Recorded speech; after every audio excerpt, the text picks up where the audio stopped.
जो theoretical topics हैं उनको हम तेज़ी से आगे लेके जा सकें, या जैसे आप कहें।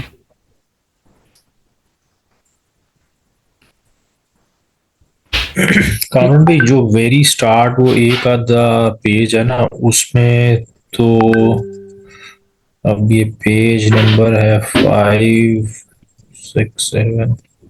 ये तो इसको लेके चलते हैं, ठीक है, आगे, क्योंकि ये एक बेसिक इसकी। इंस्टॉलेशन वगैरह बेसिकली जैसे है, हमें नहीं चाहिए। हाँ, वो कहते ये हैं ना 15 पेजेस के बाद वेरिएबल वाला जो फर्स्ट पार्ट है वो भी क्लियर है।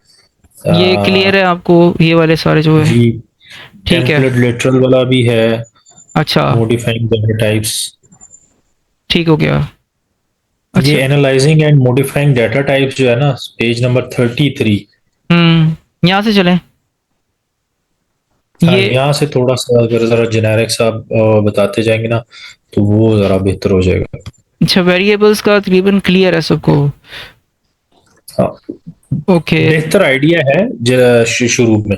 यहाँ से ऑनवर्ड तो जो है ना वो होता है ना बिल्कुल ही यानी कि प्रिमिटिव जैसे। डाटास वगैरह ये भी पता, डाटास के बारे में भी आपको पता है, टेम्पलेट लिटरल के बारे में भी पता है क्योंकि एक्सरसाइज जी कर चुके हैं जी मैं।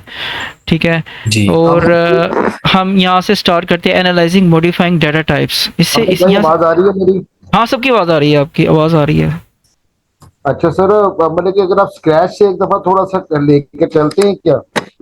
नहीं नहीं, कोई मसला नहीं है, स्क्रैच से कर लेते हैं। कोशिश करेंगे इनको जल्दी हम कवर कर लें, यानी कि ये सारे जो टॉपिक्स हैं ना, अगर मैं इनका आपको ओवरव्यू देता जाऊँगा और इसको हम कवर कर देंगे, कोई मसला नहीं है। देखें, सबसे पहले तो हम जो है ना बेसिक्स देखते हैं, टाइपस्क्रिप्ट जो बेसिक्स है वो क्या है, जो टाइपस्क्रिप्ट यूज़ क्यों हो रहा है, टाइपस्क्रिप्ट एक्चुअली है क्या क्या। अगर हम देखें यहाँ पे उन्होंने यही बताया कि टाइपस्क्रिप्ट जो है जावास्क्रिप्ट के ऊपर बिल्ड हुआ हुआ है, और इसको माइक्रोसॉफ्ट ने बनाया था। इसमें हम लेटेस्ट इस वक्त जो टाइपस्क्रिप्ट 0.5 है उसके अंदर हम ES6 और ES7 यूज़ कर रहे हैं।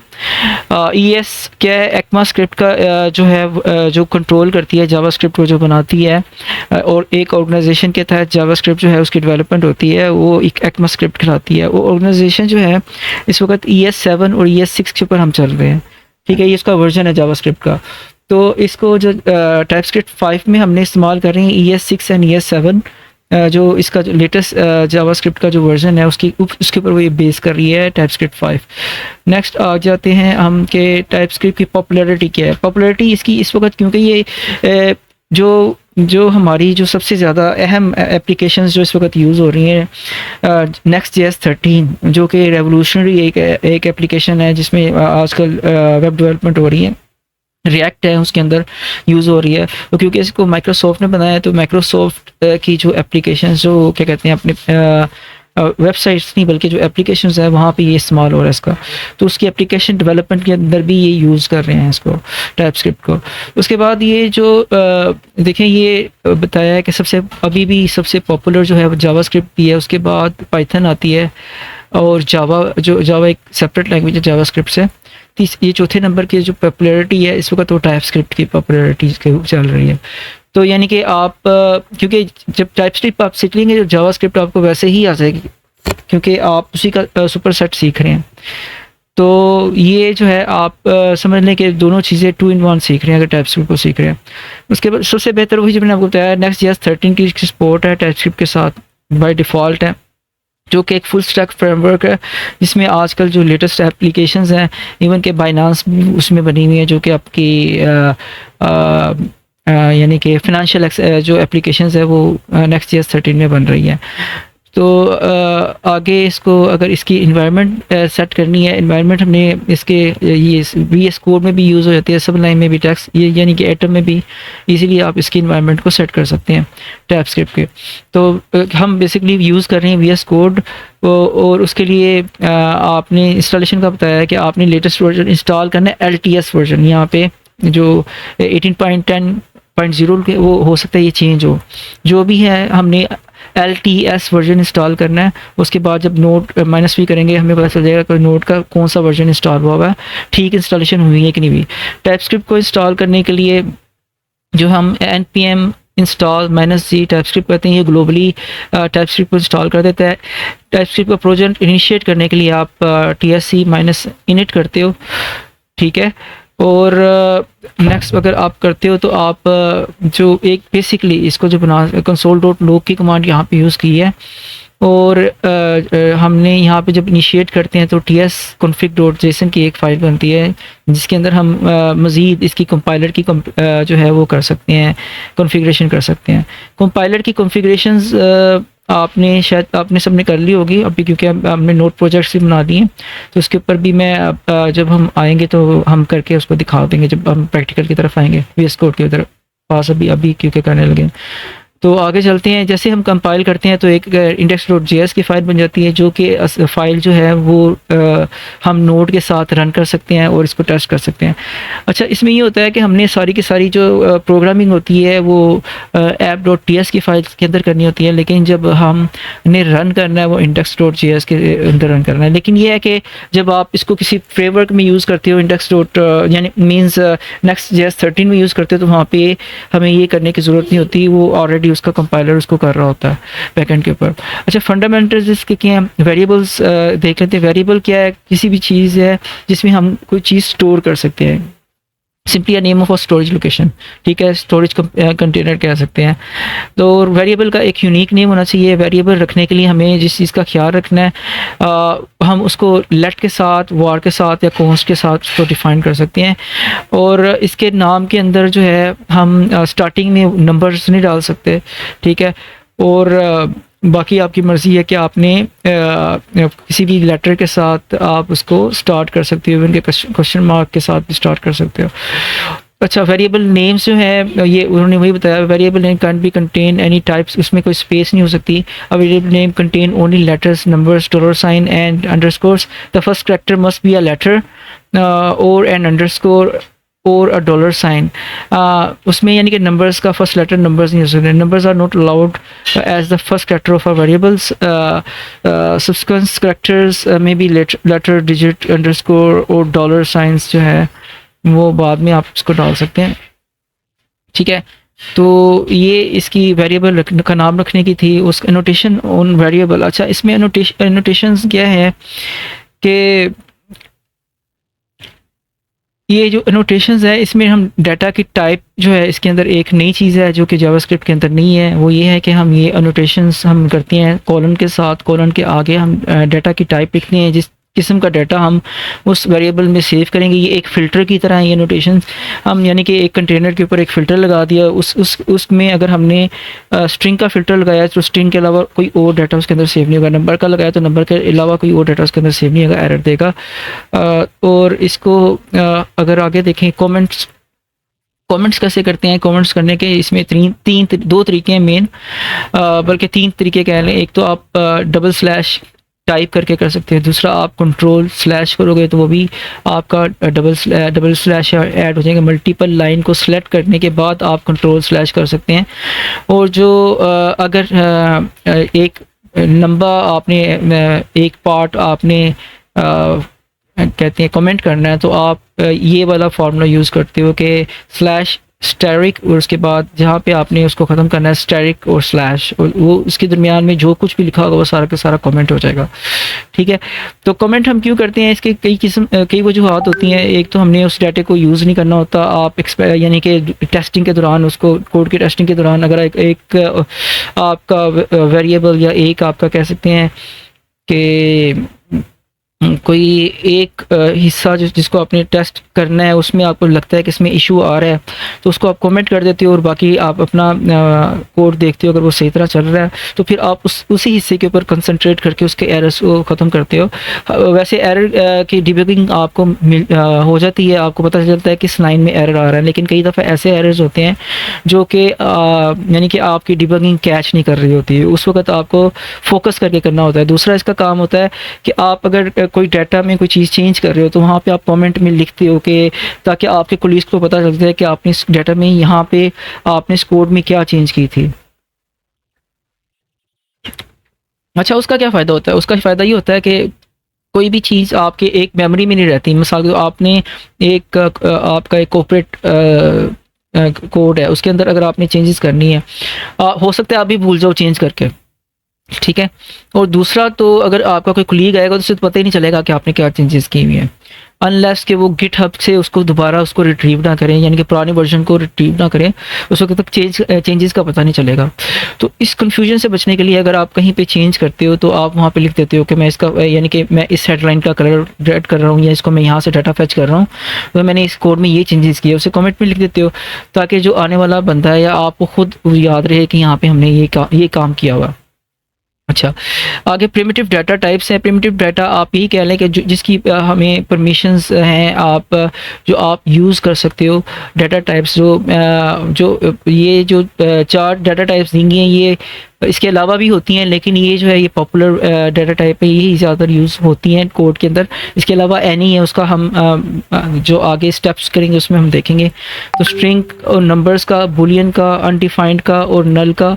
अच्छा, ये आपको पता होगा, नंबर स्ट्रिंग में आप कोई भी आप डाटा जो है नाम वगैरह लिख सकते हो, आपका यानी आपका कह सकते हैं कि आपका थ्योरिकल डाटा या आपका टेक्स्ट वगैरह उसमें लिखते हैं। नंबर्स में आप सिर्फ नंबर्स जो है वो सेव कर सकते हैं। बूलियन के अंदर सिर्फ ट्रू और फॉल्स, सिर्फ उसके अंदर ये 2 ऑप्शंस होती हैं, या तो ट्रू होगा या फॉल्स होगा। अनडिफाइंड जब डाटा होता है आपने वहाँ पे कुछ नहीं लिखते तो ऑटोमेटिकली अनडिफाइंड हो जाता है। मिसाल के तौर पर मैं एक कॉन्स्ट ए, उसके बाद उसके नोटेशन डाल के उसको कोई वैल्यू असाइन नहीं करता तो अनडिफाइंड डाटा, यानी कि अगर मैं वैल्यू इसी डाटे को मैंने अगर वैल्यू असाइन नहीं की तो इट्स अनडिफाइंड। इसी तरह नल है, नल और अनडिफाइंड तकरीबन सेम है, लेकिन नल के अंदर हम इज इक्वल टू नल लिख सकते हैं, ठीक है। लेकिन अगर मैं यहाँ पे इक्वल टू कुछ नहीं लिखता तो ऑटोमेटिकली उसको अनडिफाइंड डाटा कर देगा, ठीक है। नल हम क्यों लिखते हैं? नल वैल्यू अगर किसी ने पाइथन की होगी तो उसमें इसको पता होगा कि पाइथन का हमें या जब हम इसको सीक्वल में लिखते हैं तो कई दफ़ा हमें एक स्पेस जहाँ पे हमने दी हुई है वहाँ पे अगर कोई डाटा नहीं आता तो वहाँ पे फैचिंग का प्रॉब्लम आता है, तो उसमें हम सिर्फ नल लिख देते हैं ताकि बाद में हम उसकी जगह पे कोई डाटा लिख सकते हैं। तो नल का इस्तेमाल काफ़ी होता है, पाइथन में तो होता है, मैंने अभी टाइपस्क्रिप्ट में किया नहीं, लेकिन इंशाल्लाह ताला हम नेक्स्ट करते हैं। अच्छा, टेम्पलेट एडिटर। अच्छा, सॉरी कामरान भाई, एक सवाल है यहाँ पे। जी जी। जैसे मैंने आपको ना पहले भी शायद ये पूछा था, ये जैसे हम यहाँ पे जो भी हमको कोड लिख रहे होते हैं उसमें क्या डाटा टाइप मेंशन करना मैंडेटरी होता है? नहीं, अगर फॉर इंस्टेंस मैंने मैंडेटरी, स्ट्रिंग लिखनी है कोई। बिल्कुल बिल्कुल बिल्कुल आपकी बात में बिल्कुल देखें, डाटा टाइप लिखना मैंडेटरी नहीं है, डाटा टाइप ऑटोमेटिकली वो जम्प कर लेता है। आप जो पहली दफ़ा जो भी पहली दफ़ा असाइन करोगे ना, आप टाइपस्क्रिप्ट जो है ना खुद ब खुद ही, यानी कि आपने जब पहली दफ़ा कोई वेरिएबल क्रिएट कर रहे हो, ठीक है, उसमें आपने डाटा टाइप नहीं लिखी लेकिन उसके असाइन कर दी उसको, यानी कि आपने आगे यानी कि इक्वल टू के आगे आपने ये स्ट्रिंग लिख दिया, ठीक है, तो ऑटोमेटिकली उसकी जो टाइप है ना वो ले लेगा एज अ स्ट्रिंग, ठीक है। और दोबारा अगर आपने उसको पहली दफ़ा असाइन कर दिया नंबर, ठीक है, बगैर ये नोटेशन के बाद लिखे बगैर आपने उसको नंबर असाइन कर दिया तो ऑटोमेटिकली उसको एज अ नंबर वो उसको ले लेगा, ठीक है। तो ये है, लिखनी ज़रूरी नहीं है लेकिन मैंडेटरी नहीं है, लेकिन लिखते हैं क्योंकि एक गुड प्रैक्टिस है। गुड प्रैक्टिस इसलिए है कि आपको उसके अलावा अगर आप उसे लिख देते हैं तो आपको भी पता होता है कि आपने यहाँ पे डाटा वैल्यू क्यों साइन की है। जब हम मैं प्रैक्टिकल कराऊंगा ना तो मैं आपको आप जो भी आपने वेरिएबल साइन किया है ना वो कहीं भी यूज़ हो रहा होगा, जब आप उसे कंट्रोल करके उसके ऊपर क्लिक करोगे ना तो आपको जहाँ पे आपने वो डिफ़ाइन किया है ना वहाँ पे आपको ले जाएगा। तो आप वहाँ से डाटा अपना जो है कि इसके अंदर मैंने क्या क्या काम किया, इस फंक्शन के अंदर क्या हो रहा है, वो उधर से आप देख सकते हो। तो उसे हम देखेंगे। तो ये मैंडेटरी नहीं है लेकिन जो है ये कहते हैं, आप समझ लें कह सकते हैं, गुड प्रैक्टिस है, बल्कि ये कह लें कि रेकमेंडेड प्रैक्टिस है। जो आपने डाटा जो भी लिखना है तो आप कोशिश करें कि आप उसकी टाइप लाजमी साइन करें, ठीक है। ये आपने एक प्रैक्टिस बनानी है अपनी, ताकि आपको पता हो कि इसमें अभी तो आपको कुछ नहीं, लेकिन आप जब एडवांस जाएंगे ना तो आपको इसकी बेनिफिट्स का पता चलेगा। देखें, अब देखें, ये उन्होंने कोई यूज़ नहीं किया यहाँ पे, वार माय नेम इज़ डैनियल, वही जवाब वाली बात थी, ठीक है। और उसके बाद जो है उन्होंने पहले जो ये इनकंटेशन का यानी कि प्लस का यूज़ करते थे और ये ऐसे हम लिखते थे। और उसके बाद टेम्पलेट रिटर्न में क्या होता है, टेम्पलेट रिटर्न में आप जो बैकटिक का इस्तेमाल करते हो, बैकटिक्स आई थिंक सबको क्लियर है बैकटिक क्या होता है, कि एस्केप के नीचे वाली की है और वन के लेफ्ट में यस। जो होती है, ठीक है। तो उसके बाद इसके अंदर हम डॉलर साइन और कर्ली ब्रैकेट्स का इस्तेमाल करते हैं। डॉलर साइन कर्ली ब्रैकेट्स के दरमियान हम वेरिएबल जिसको हमने यहाँ पे शो करवाना होता है उसका इस्तेमाल करते हैं। अच्छा, ये जो है ना बहुत ज़्यादा इस्तेमाल हो गया ये, जितनी भी आगे आप यानी कि, क्योंकि अगर ई कॉमर्स की वेबसाइट आपने बनानी है तो ई कॉमर्स की वेबसाइट में जहाँ भी आपने डाटा मीन्स के नाम हो गया उसका, आपने उसका डिस्क्रिप्शन, उसकी प्राइस वगैरह जो एक ही जगह पे आपने लिखनी होती है, तो आप उसको ये जो वहाँ पे टेम्पलेट लिटरल के ज़रिए उसको वहाँ पे डायनामिकली आप उसको दिखा सकते हो, यानी कि हर आईडी के अगेंस्ट पे आपको डिफरेंट प्राइस आएगी। तो एक ही कोड में आप लिखेंगे और सारा आपका जो है वो यानी कि डायनामिकली वो होती जाएगी, अपडेट होती रहेगी। अच्छा, analysing and modifying the data types, अच्छा ये कह रहे थे आप, नेक्स्ट हमने यहाँ से करना है, यहाँ से। जी। अच्छा, तो ये तो आपकी यानी कि टाइप ऑफ सिंपल एक कमांड है जो आपको बताती है कि आपने जो ऊपर डाटा लिखा हुआ था उसके अंदर कौन सी टाइप यूज़ हो रही है, ठीक है। यानी कि आपने एक, इसको हम कर लेते हैं वही वाली बात। टाइप ऑफ बेसिकली चेक करते हैं इसमें सिर्फ। हाँ, इसमें सिर्फ ये चेक होती है। मिसाल के तौर पर आप वाली बात, इसमें देखिए इसने एनोटेशन नहीं दी हुई, ठीक है। यहाँ पे एनोटेट नहीं किया हुआ, उसने ये नहीं बताया हुआ कि एक नंबर है, लेकिन क्योंकि उसने 1 आगे लिख दिया तो ऑटोमेटिकली इसकी टाइप क्या हो जाएगी, नंबर हो जाएगी, ठीक है। नंबर हो। हाँ, तो हम इसको ले जाते हैं, इस एग्जांपल को देख लेते हैं कोड के अंदर। तो 1 मिनट, स्क्रीन मेरी नज़र आ रही है आपको? नहीं, अभी नहीं आ रही।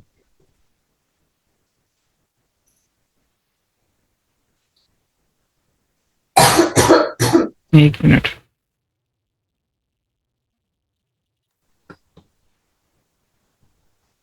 अच्छा अब स्क्रीन सबको नज़र आ रही है? अब आ रही है। जी, अब आ रही है। ओके यार, पहले बता देते। Okay, no problem. मेरे पास रिकॉर्ड है तो उसमें आप देख लीजिएगा वीडियोस में सारा कुछ जो हम इसको गो थ्रू कर रहे थे। अच्छा, तो ये मैंने एक बनाई थी, इसको हम ओपन करते हैं। तो ओपन करने के 2 तरीके होते हैं, या तो आप इसको ओपन विद कोड कर लें या ओपन विद टर्मिनल। अगर आपके पास ये ऑप्शन नहीं आ रही शो मोर करके ओपन विद कोड की, तो आप इसको सिंपल उसमें क्या कहते हैं,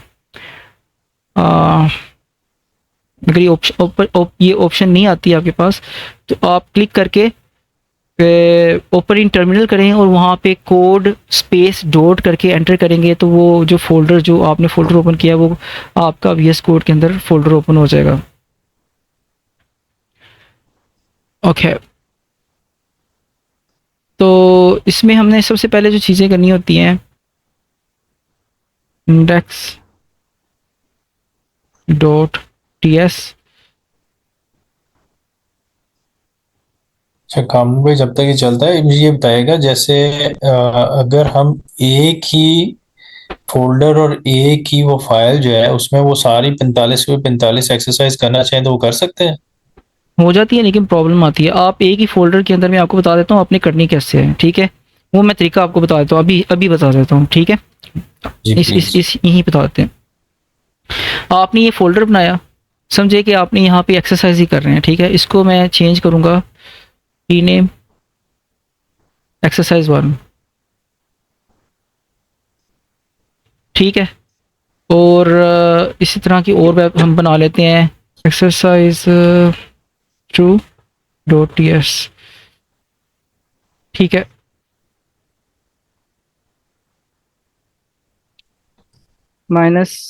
-INIT, ठीक है? एक्सरसाइज 1 और एक्सरसाइज 2 हमने बना दी। अच्छा, इसका नाम ना आपने इस तरह नहीं रखना, आपने इसका नाम रखना है 0102 से, ठीक है? इससे क्या होगा कि ये जो सिमेट्री रहेगी इसकी, 1 मिनट, राइट क्लिक, रीनेम 0102। ठीक है। तो इससे क्या होगा कि आप जब गिटहब के ऊपर इसको सेव करेंगे तो इसकी सिमेट्री रहेगी। आपने क्या करना है, आपने एक दो तीन गिटहब की वीडियोस हैं, चार मैं आपके साथ शेयर करूंगा, वो देखनी है। उसके साथ आपने अपने गिट को और गिटहब को अपने वीएस कोड के साथ ना क्या करना है, आपने उसको उसको इसके साथ इंटीग्रेट कर लेना है, उस उनके साथ। उसके बाद आप क्या करेंगे, यहाँ पे आप आएंगे। जब इंटीग्रेशन आपकी हो गई है, एक पहले चेंजेस कर लें जो आपने करनी है, लाजमी चेंजेस है। अगर आप एक्सरसाइजेस कर रहे हैं तो आपको ये चेंजेस लाजमी करनी है। यहाँ पे ई एस 2020 16 है ना, यहाँ 2022 करना है आपने। ठीक है। ये जो है ये क्या करता है, ये कंपाइलर कंपाइलर की ऑप्शन है। ये अब आपको कंपाइल करेगा ES22 के मुताबिक, यानी कि लेटेस्ट वर्जन के मुताबिक। स्क्रिप्ट 2022 के मुताबिक आपका जावास्क्रिप्ट की फाइल को कंपाइल करेगा जब आप इसे ये करेंगे। इसी तरह आपने जो इसकी कंपाइलर्स की जो यहाँ पे मॉड्यूल्स हैं, यहाँ पे कॉमन जेएस की बजाय आपने यहाँ पे नोड नेक्स्ट करना है। ठीक है। और रूट डायरेक्टरी अगर आपने कोई बनानी है तो मेन है, तो मेन को ही इसको रूट को ओपन करना है। ठीक है। मॉड्यूल रेजोल्यूशन में भी आपने नोड नेक्स्ट ही रखना है। ठीक है। तीसरी चीज जो आपने करनी है, अगर आपने अगर अपनी एक्सरसाइज करनी है, एक्सरसाइज सबमिट करनी है, तो उसके लिए आपने क्योंकि सब कुछ क्लीन रखना है, तो आपने यहाँ पे आउट डायरेक्टरी जो है 58 नंबर के ऊपर यहाँ पे आएगी आउट डायरेक्टरी। इसको आपने कर देना है, इसको पहले अनकमिट करेंगे। ठीक है। और यहाँ पे आपने आउट डायरेक्टरी में लिख देना है डिस्ट, DIST। ये एक स्टैंडर्ड तरीका होता है डिस्ट का ना, वैसे कोई भी नाम आप रख सकते हैं, तो डिस्ट कर देना है। यहाँ पे आपने एक डिस्ट का फोल्डर बना देना है। मेन के ऊपर नीचे क्लिक करेंगे ना यहाँ पे खाली जगह पे, तो आप मेन के ऊपर आ जाएंगे। इधर आपने DIST डिस्ट का एक फोल्डर बना देना है। ठीक है। अब TS कॉन्फ़िग की फाइल्स बन गई है आपकी। इसमें जो चेंजेस करनी थी, ये चेंजेस आपने करनी है। इन चेंजेस को आप लिख लीजिएगा, या मैं इसके डिस्क्रिप्शन में लिख दूंगा बाद में कि ये चेंजेस आपने इसमें करनी है। ठीक है। उसके बाद एक्सरसाइज में आपका कोई इशू नहीं आएगा, एक्सरसाइजेज जो आप करेंगे उसमें आपका इशू नहीं आएगा।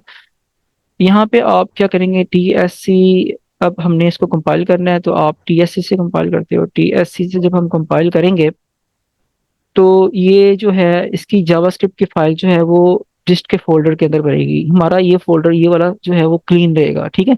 इसकी जावास्क्रिप्ट की फाइल यहाँ पे अंदर बन रही है डिस्ट के फोल्डर के अंदर। अभी हमने अगर इसे को चलाना है, यहाँ पे मैं एक्सरसाइज 1 में मैं देखना चाहता हूँ, यहाँ पे मैं लिख देता हूँ कुछ भी, console.log ही कर देते हैं। console.log, यार console.log,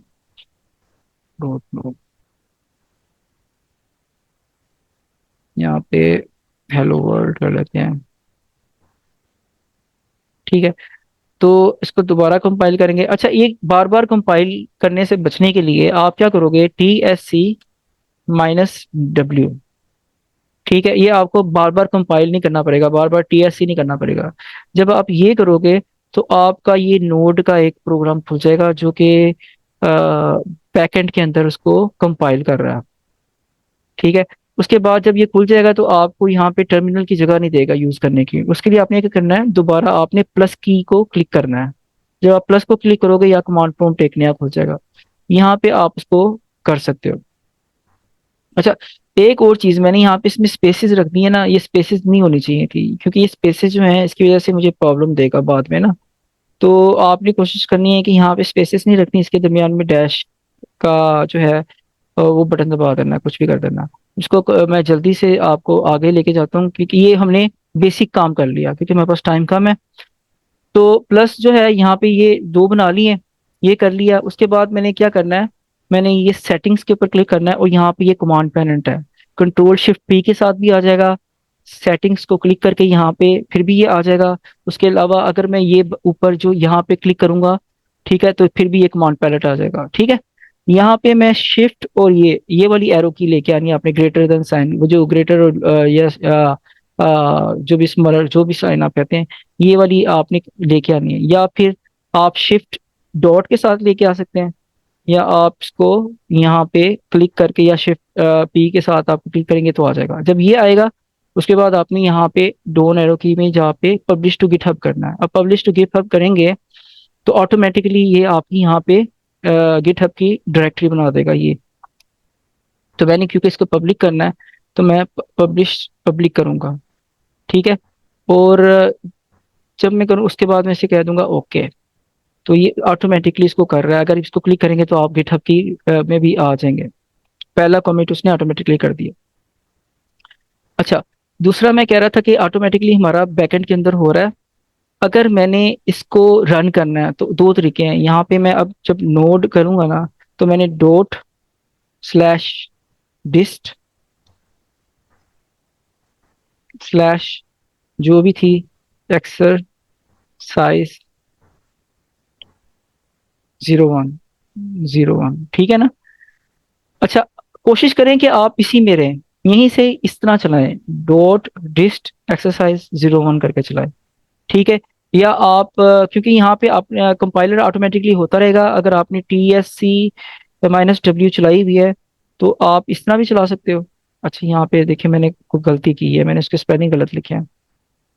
एक्सरसाइज, हाँ यहाँ पे मैंने स्पेलिंग देखे ना, ये गलत लिखे हुए हैं। ओके, तो इसकी वजह से जब ये एक्सरसाइज गलत होगी तो आपको ये वाला एरर आएगा। ये अब आपको समझ आ गया, कोई भी आप नाम गलत लिख रहे हैं फाइल का तो ये वाला एरर आता है, मॉड्यूल नोट फाउंड, और ये जो जो भी है आगे ये वर्जन लिखा होता है। तो हम इसकी स्पेलिंग ठीक करते हैं, रीनेम करेंगे, ठीक है। अच्छा कामन भी, यहाँ पे हमें नोड के बाद ये ऑटो नहीं कोई ऑप्शन देता कि हम उसको सेलेक्ट कर लें? देता है एक्सरसाइज यहाँ पे, क्योंकि वो दूसरे फोल्डर में पड़ा हुआ है ना, इस फोल्डर में नहीं पड़ा हुआ, इसलिए वो ऑटो ऑप्शन जो है इसके बाद आएगी, डिस्ट के बाद आएगी ऑटो ऑप्शन, ठीक है। लेकिन क्योंकि आपने उसके बाद, एक मिनट, उसके बाद, अच्छा, अ, जो आप कह रहे हैं ना, जो ऑटो ऑप्शन कह रहे हैं आप, क्या ऑटो ऑप्शन नहीं देता, वो उस वक्त देता है जब आप एक, क्योंकि अभी तो हम क्या कर रहे हैं, हमने एक फोल्डर के अंदर एक ही तरह के नाम की दो फाइलें बना दी, एक्सरसाइज 01 एक्सरसाइज 02, ठीक है। इसके भी स्पेलिंग गलत है तो ये भी यहाँ पे प्रॉब्लम करेगा, ठीक है, ओके। तो अब जो है देखिए वो ऑटोमेटिकली सिमेट्रिकल भी आ गया, 01 ऊपर आ गया, 02 नीचे आ गया। तो हमने ये 0 से अगर देंगे तो आपका सिमेट्रिकली काम करेगा।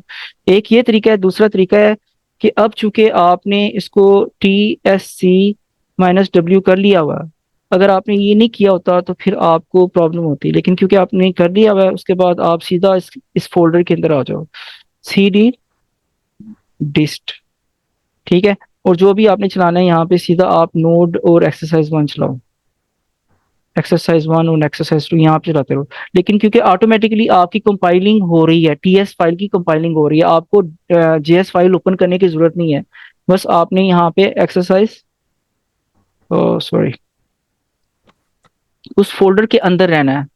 लेकिन आपका मेन काम जो है ये पिछले फोल्डर में हो रहा है, जिसमें आपने जाके, कि अगर आप ये इतनी बड़ी ये कमांड नहीं लिखना चाहते तो फिर आप ऐसे करोगे, एक्सरसाइज फाइंड exercise01.js, ठीक है। तो इस तरह आप कर रहे हैं। अच्छा, अब ये चीजें ना सेव हो रही हैं, दोबारा अगर इसके अंदर चेंजेस होंगी तो यहाँ पे आपको बताएगा कि चेंजेस हो गई हैं, ये निशान में आ जाएंगी। इस पे आपने क्लिक करना है और यहाँ पे आपने लिखना है अपडेट, या कोई भी आप कमेंट दे सकते हैं अपनी मर्जी का। अपडेट एक्सरसाइज 2 कर लो, ठीक है, 2 कर लो, या एक्सरसाइज 3 कर लो, उसके बाद आप इसको कमेंट कर देना। अच्छा, ये अब आप ऑटोमेटिकली ये फोल्डर आपकी रिपोजिटरी पे बन चुका हुआ है, गिटहब के ऊपर बन चुका हुआ है। जैसे जैसे आप इसके अंदर एक्सरसाइजेस करते रहेंगे, ठीक है, वो ऐड होती जाएंगी गिटहब के ऊपर। देखें, हमें कुछ भी नहीं करना पड़ा, हमने VS कोड के ऊपर ही सारा कर दिया। लेकिन इसके पहले आपने, तो 4 वीडियोस है गिटहब की, वो देखें। आपने सबसे पहले तो ये यहाँ पे इसको साइन इन करना है अपना गिटहब के साथ, उस अकाउंट के साथ, गिटहब के उस अकाउंट के साथ जो कि जिससे आपने रिपोजिटरी बनाई हुई है, ठीक है, उसके साथ आप इसको साइन इन करेंगे। उसके अलावा गिट्स इंस्टॉल करेंगे, गिट गिट के जो प्रोसीजर है वो आप उसके अंदर उसकी रजिस्ट्रेशन करेंगे अपना ईमेल डाल के और अपना ईमेल नेम और अपना यूजर नेम डाल के। तो जो आपने गिट हब के ऊपर बनाया है वो उसके ऊपर डाल के गिट की रजिस्ट्रेशन भी आपने करनी है, उसका भी तरीका बताया हुआ है मैंने। Let me quickly go there, I show you where it is. तो ये यूट्यूब के ऊपर अगर आप मेरे चैनल पे आते हैं तो सिंपल यहाँ पे आप गूगल के ऊपर लिख दें टाइपस्क्रिप्ट इनसाइट, ठीक है। तो आपका ये जो पहला जो आएगा वो मेरा चैनल ही आएगा। यहाँ पे आपने जाना है प्लेलिस्ट के अंदर, और प्लेलिस्ट के अंदर आपने देखना है गिटहब। प्लेलिस्ट के अंदर आपने देखना है ये git and GitHub with TypeScript inside, okay.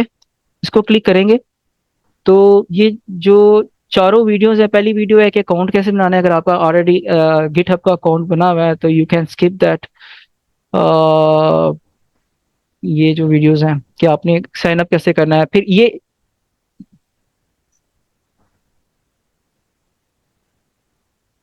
Okay और लेव इट, ये चल पड़ा है।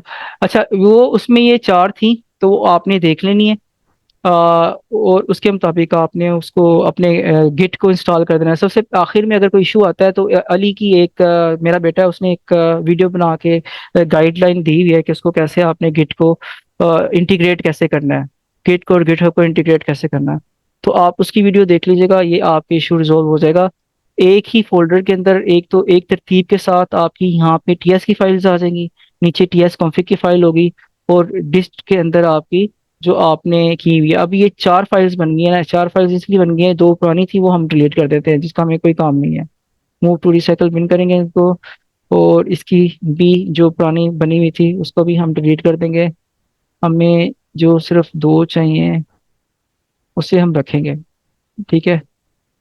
और ये भी गलत है, ओके।